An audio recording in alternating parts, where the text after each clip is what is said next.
Close your eyes. Let the dark behind them become a road. At first, there is nothing to follow, only black.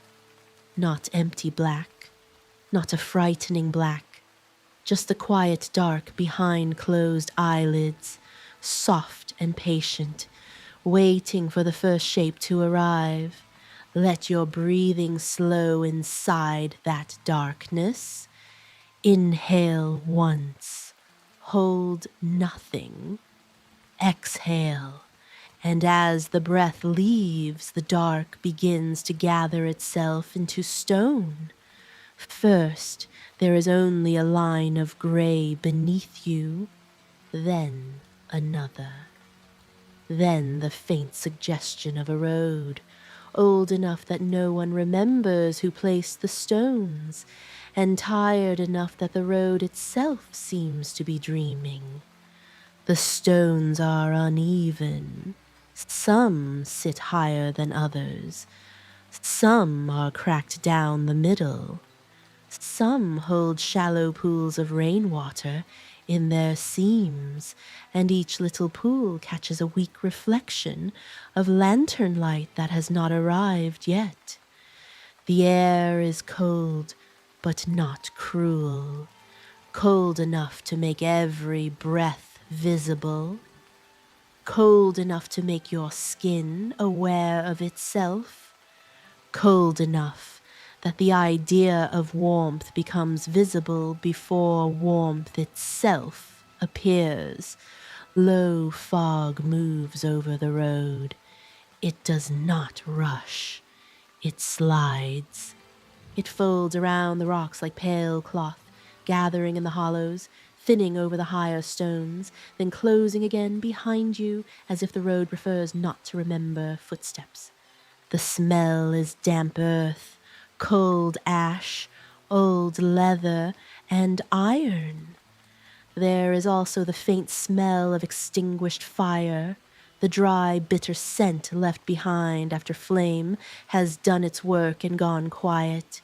You are not watching this from far away. You are there.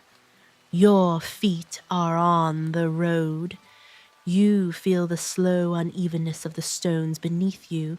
You feel the small spaces where water has gathered. You feel the cool air pressing softly around your hands, your face, your shoulders. The world is almost silent. Almost. Somewhere very far away, a bell rings once. It is not loud. It does not announce anything. It simply appears in the dark, a single low note, and then the cliffs take it in. The sound fades slowly. Stone, fog, breath, silence. The road continues ahead without asking anything from you. It does not need to be understood. It does not need to be solved. It only needs to be seen, one piece at a time. A wet stone, a pale thread of fog, a dark wall of cliff, a breath appearing white, then disappearing again. There are small weeds growing between some of the stones, flattened by rain and cold. Their leaves are dark and glossy, almost black in the lanternless night. When the fog passes over them, they vanish for a moment, then return. Somewhere in the cliff above, water moves through a crack. You do not see it. You only hear the occasional drop, patient and hollow, falling into a place the road has forgotten. The whole realm feels old in that way.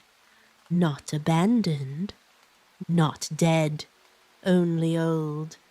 Old enough that even fear has learned to move quietly. Ahead of you, a few amber lights begin to form. At first, they look like tired stars caught too low to the ground. Then they sway. 1 lantern, then 3. Then a slow row of them, moving through the fog, each one making a small circle of warmth in the dark.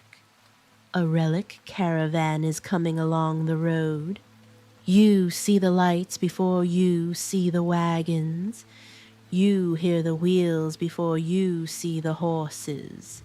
A low wooden groan, a soft scrape of iron rim against stone. The faint clink of harness, rings touching, separating, touching again. The horses breathe white mist into the cold air. Their heads are lowered, not from exhaustion, but from knowing the road. Animals understand old places. They do not need a story to know when the dark has history. The wagons emerge slowly. Dark wood, wet spokes, ropes darkened by rain.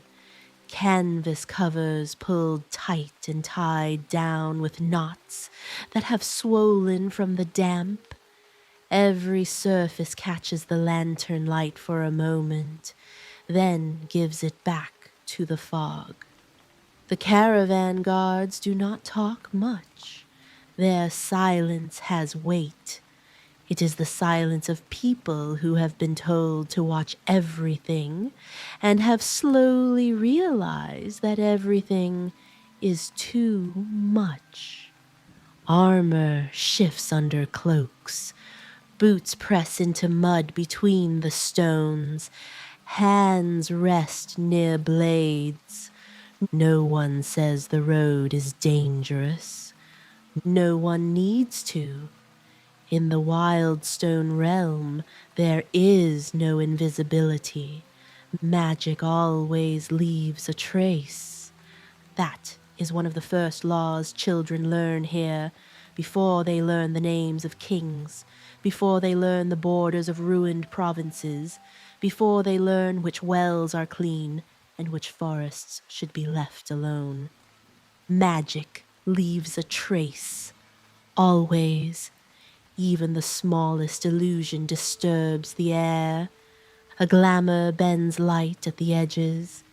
If you watch carefully, you can see the shimmer, like heat rising from a stone in summer, even in the coldest month. A hiding spell changes sound. Footsteps become too soft, or too flat, or too late. A charm leaves scent behind it. Something metallic, something sweet, something that should not belong to breath, rain, leather, or soil. A true concealment spell makes animals uneasy. Horses turn their ears toward nothing. Hounds refuse to look at the empty space. Birds go quiet in a pattern that is too sudden to be weather. The world notices magic. The world always notices. But long ago, certain fox clans found something smaller than magic. Not stronger, smaller, a pulse. So brief that the world did not feel it. So precise that it did not disturb flame, fog, scent, stone, rain, or sound. It did not bend the lantern light. It did not silence a step. It did not hide the body. It touched only the mind. The eyes still saw. The ears still heard. The body still felt the air move. But the mind, at the very moment it decided what existed, made one small refusal. It looked at a thing and did not admit that it had seen it. The fox clans called this discipline half-sight. They taught it in rooms with no windows. They practiced it beside still water. They learned to move a fingertip at the edge of another person's awareness. then a hand, then a shoulder, then an entire body. The training was not dramatic. No thunder, no glowing circles on the floor, no great declaration of power, only stillness, a candle flame, a bowl of water, two foxes sitting across from one another until one could lift a hand and the other would fail to keep the movement in mind, not fail to see it, fail to keep it. That was the difference. Half sight did not remove the world. It removed the mind's confidence. It turned certainty into mist. And in a realm where everyone trusted traces, that was almost worse than invisibility. Most who learned half sight became absence. They vanished from memory, from witness, from rumor, from fear, sometimes from love. It is a dangerous thing to become so forgettable that even your own name loses the habit of returning. But one fox chose another path. She wanted to be remembered. Her name was Veyra. Veyra dressed in pink, not red, not black, not shadow-colored cloth. Pink, soft, deliberate, impossible pink. The color of a flower blooming in a graveyard. The color of warmth placed in a world that had forgotten how to be warm. The color of a candle reflected in rose glass. The color of a soft ribbon tied around a blade no one has noticed yet. You see that color before you understand what it means. Far ahead, beyond the caravan lights, a pale pink shape stands in the fog. Still, patient, waiting in the middle of the road. The lanterns sway, the horses breathe. The fog curls around her ankles and opens around the hem of her clothing, as if even the mist is uncertain whether she belongs there. She should be impossible to miss, and yet your attention slides away from her, not fully, just slightly, as if your mind is a hand trying to hold water. You look at the pink shape, and the thought of her thins. You look again, and she is there. Veyra, female fox assassin of the old clans. Her face is narrow and calm. Her eyes are steady. One ear is tilted toward the sound of the caravan. Her pink sleeve moves almost imperceptibly in the cold wind. The cloth is not expensive in a royal way. It is clean, carefully fitted, and quiet. It has the softness of something chosen with private amusement.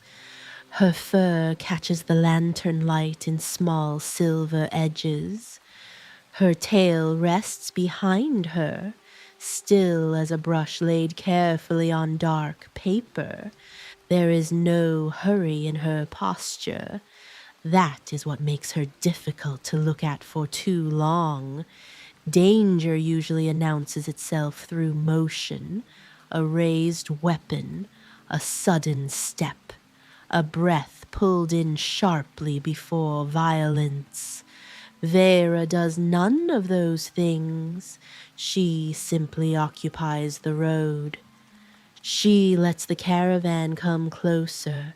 She lets the lanterns paint her in amber and gray.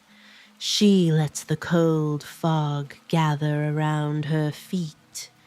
And still, some part of the mind keeps trying to decide that she is not important. Just color, just cloth, just fog catching light in a strange way, just the road playing tricks. She does not run, she does not crouch, she does not hide. That is the first wrong thing. At the front of the caravan walks a veteran wolf warrior. His armor is dark iron, scratched across the chest and shoulder. Some scratches are old and dull. Some are newer and pale at the edges. Rain has dried in the lines across his breastplate. His fur is silver at the muzzle. His eyes move slowly, not fearfully, professionally. He is the kind of soldier who has survived because he does not spend courage all at once. He listens before he acts. He looks at the ground before he trusts a road. He watches the horses as carefully as he watches the dark. Beside him walks a trained caster, thin and alert, with small bone charms tied to his belt. The charms click softly when he steps, a dry little sound beneath the wagon wheels. His hands are long-fingered and pale from study.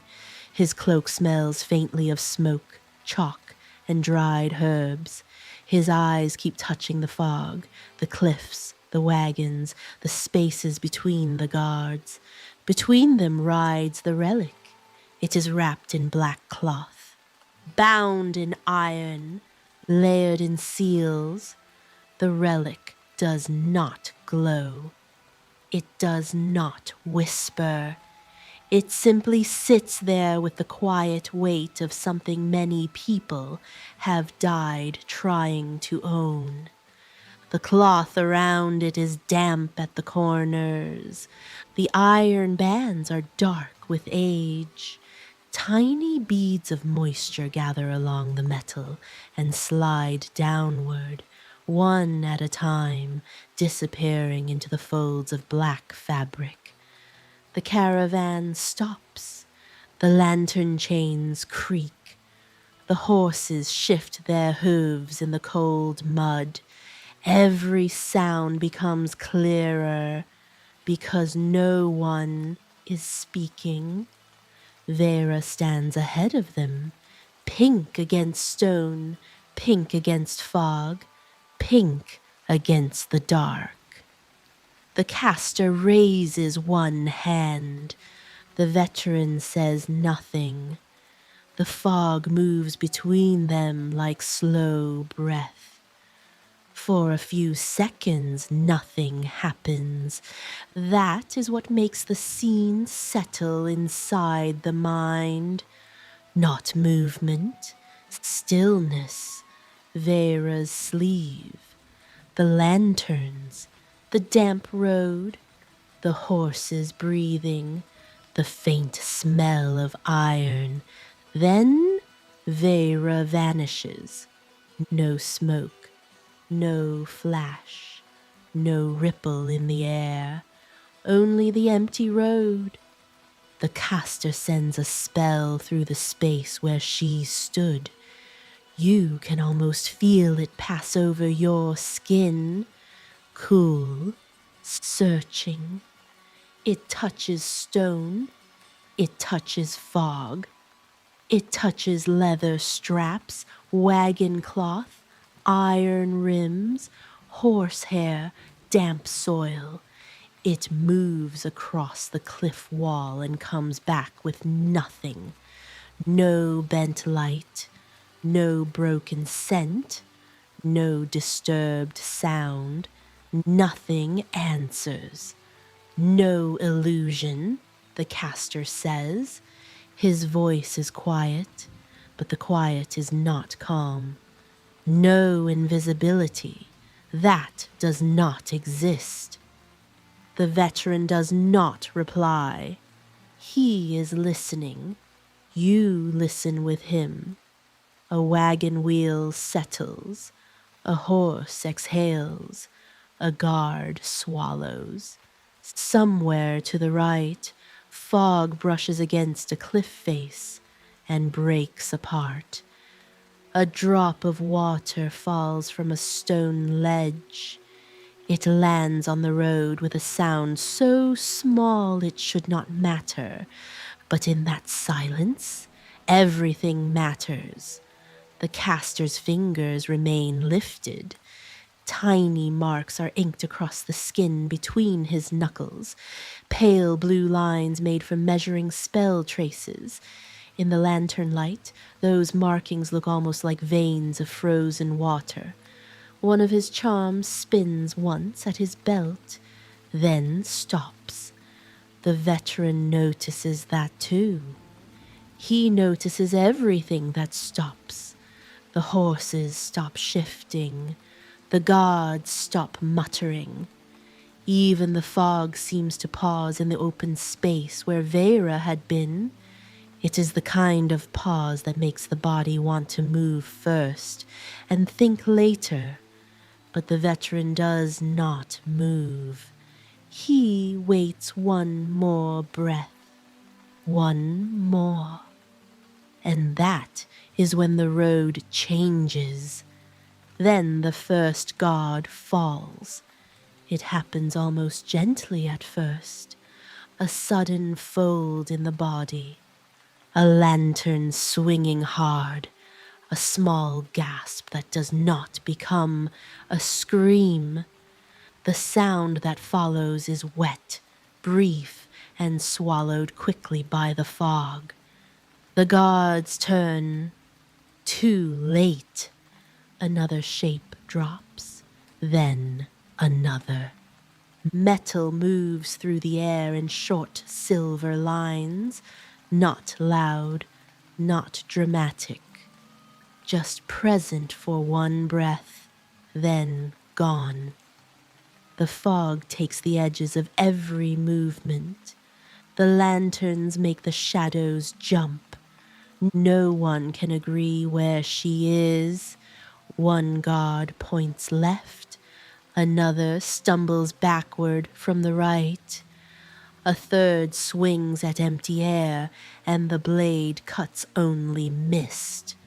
The horses begin to panic, but even that panic is muffled by the fog. Hooves strike stone, harness rings snap against leather, a wagon shifts and groans as if waking from a bad dream. Veyra is not invisible. That is the worst part. She is being seen, but not kept. Each mind catches her for a moment, then releases her before fear can become action. A pink edge beside a shoulder, a shadow where no shadow should be. The pressure of someone standing too close. The scent of cold rain on fur. Then nothing. The veteran wolf does not chase the pointing hands. He listens. His ears shift under the rim of his helm. Left, right, right again. He measures the delay, not the enemy, the perception. He notices that the guards die from a side they are already looking toward. He notices that the eye turns, but the mind arrives late. He notices the right side of the world becoming unreliable. Then, for one instant, the lantern light catches pink. You see it with him. A sleeve, a shoulder, half a face. Not fading, not hidden, misplaced inside understanding, half present, half refused. She is not disappearing, the veteran says. His voice is low at first, then stronger. She is moving through our right side, between us. The words strike the caravan harder than shouting would, because they are true. Do not trust what you see, but instinct is slower than realization. Fear has already entered the hands. Breathing has already become uneven. The fog is already full of mist movement. More guards fall before the order settles. The command travels slowly through panic. One guard hears it and backs towards the cliff. Another hears only the word right and turns the wrong way. A third understands completely, but his hands shake too hard to make his shield useful. The veteran sees all of it. He sees fear becoming geometry, bodies creating openings, shoulders turning, right sides exposed, then hidden, then exposed again. The entire caravan has become a map of places the mind cannot hold. The veteran turns toward the cliff. To the wall, he says, seal your right side. The survivors move together, hard and clumsy, pressing themselves against the black stone. You can hear armor scraping the cliff. You can smell dust shaken loose from the rock. The cliff is cold, so cold it seems to drink heat from every shoulder, every palm, every shield pressed against it. The stone is slick in places where fog has become water. It is rough in others, cutting into leather sleeves and exposed knuckles. But the cold wall gives them one small certainty. No open space on the right, no blind angle, no room for Veyra to stand where the mind refuses to look. For a moment, the road becomes still. The lanterns sway. The fog folds and unfolds. The horses breathe in broken white clouds. A loose chain taps against a wagon side. Tap, pause, tap, pause. Every survivor listens to that chain as if it might explain what is about to happen.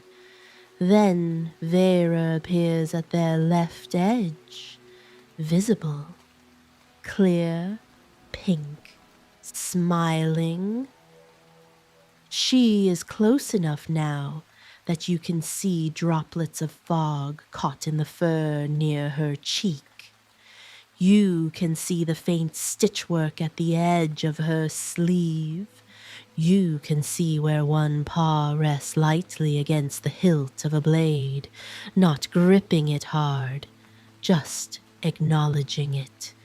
Her eyes are bright, but not wild, amused, interested, almost gentle. She tilts her head toward the veteran wolf. You are a quick thinker, she says. Her voice is soft, the kind of soft that makes the night lean closer. Well done.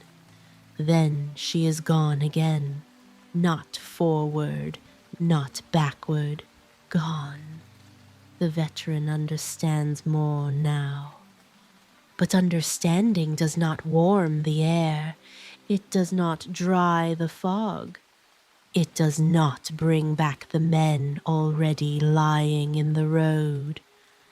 A moment later, metal cuts through the darkness. Daggers from the brush, from below a wagon, from behind a dead lantern, from angles that should not belong to one body. The survivors break formation. One turns toward a sound that has already ended. One raises a shield too late. One runs into fog and becomes only footsteps, then silence. The caravan becomes fragments, amber light, cold stone, horse breath, iron, fog, pink briefly at the edge of thought. Then the road quiets again, not all at once. The quiet comes in layers. First the shouting stops. Then the horses settle into frightened breathing. Then the last wheel creaks and goes still.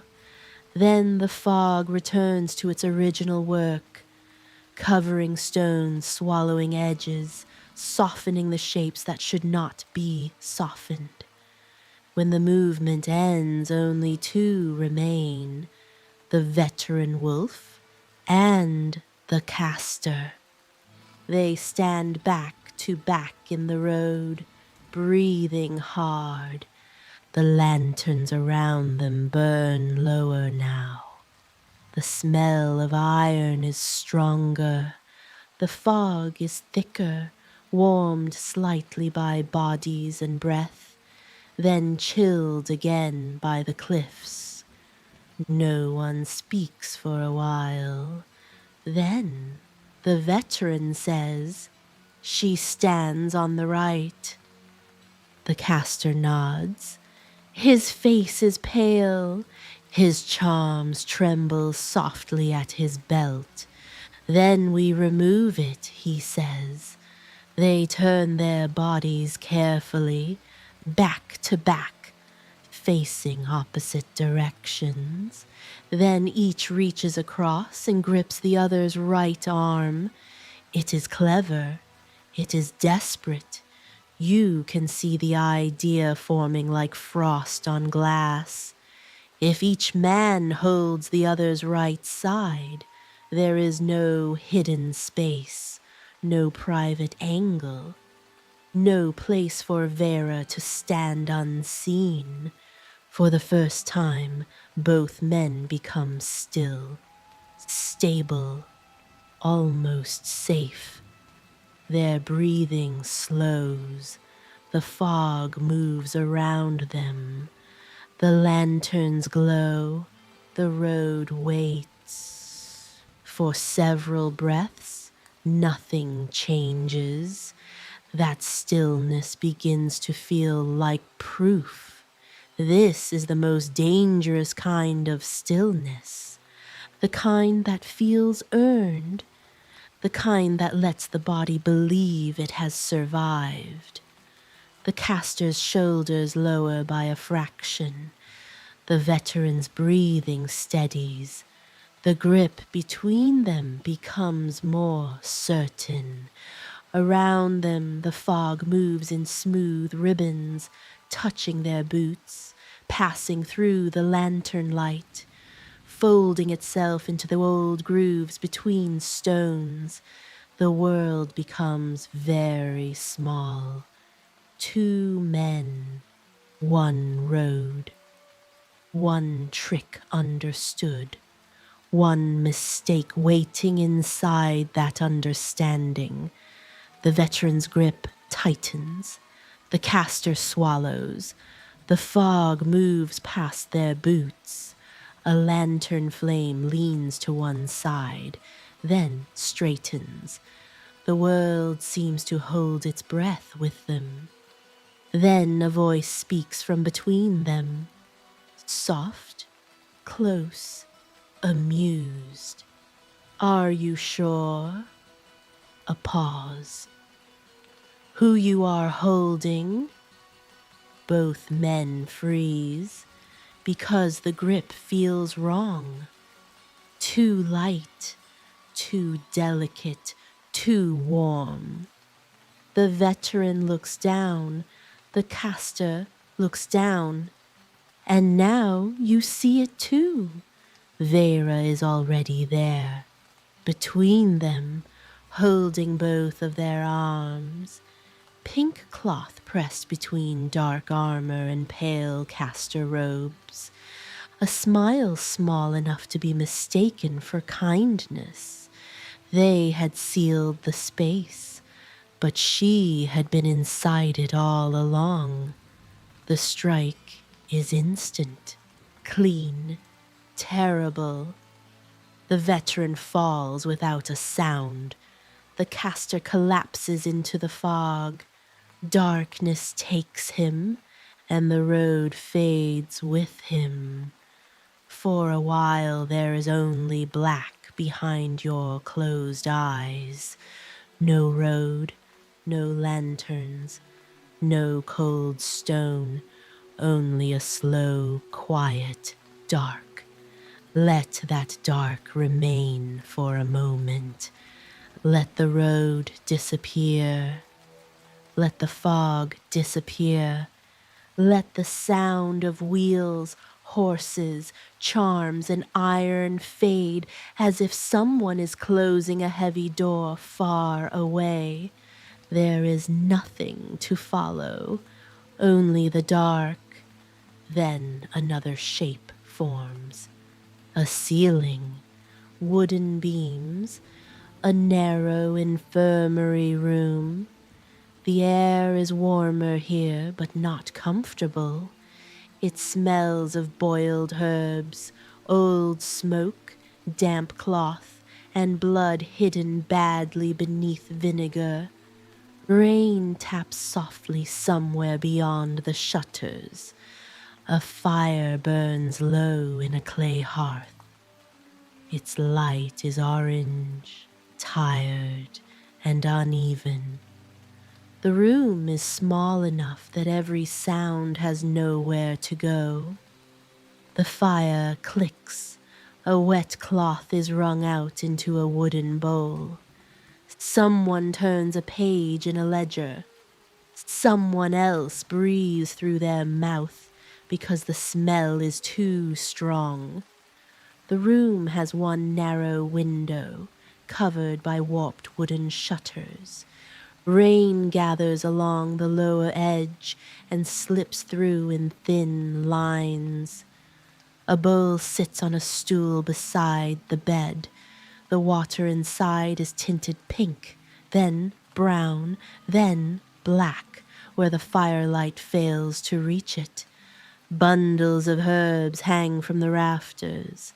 Some are dry and brittle. Some still hold the green smell of fields that are very far from this room. Every few moments, smoke from the hearth drifts sideways instead of rising, as if the room itself is too tired to let anything escape properly. The caster lies under heavy blankets. The blankets are clean, but the room is not clean enough to make him feel safe. Safety has become a thing he no longer trusts. The caster wakes in a bed, alive, missing his right arm, and something else. Certainty. He tells the story again and again, to healers, to guards, to anyone who will stand close enough to listen. His voice cracks from use. His eyes keep moving to the right side of the room. There is no magic, he says, no illusion. She stands where your mind refuses to look. The listeners shift uneasily. Some believe him. Some laugh too quickly, because laughter is easier than turning your head, because disbelief is warmer than fear, because no one wants to admit that the right side of the room feels colder.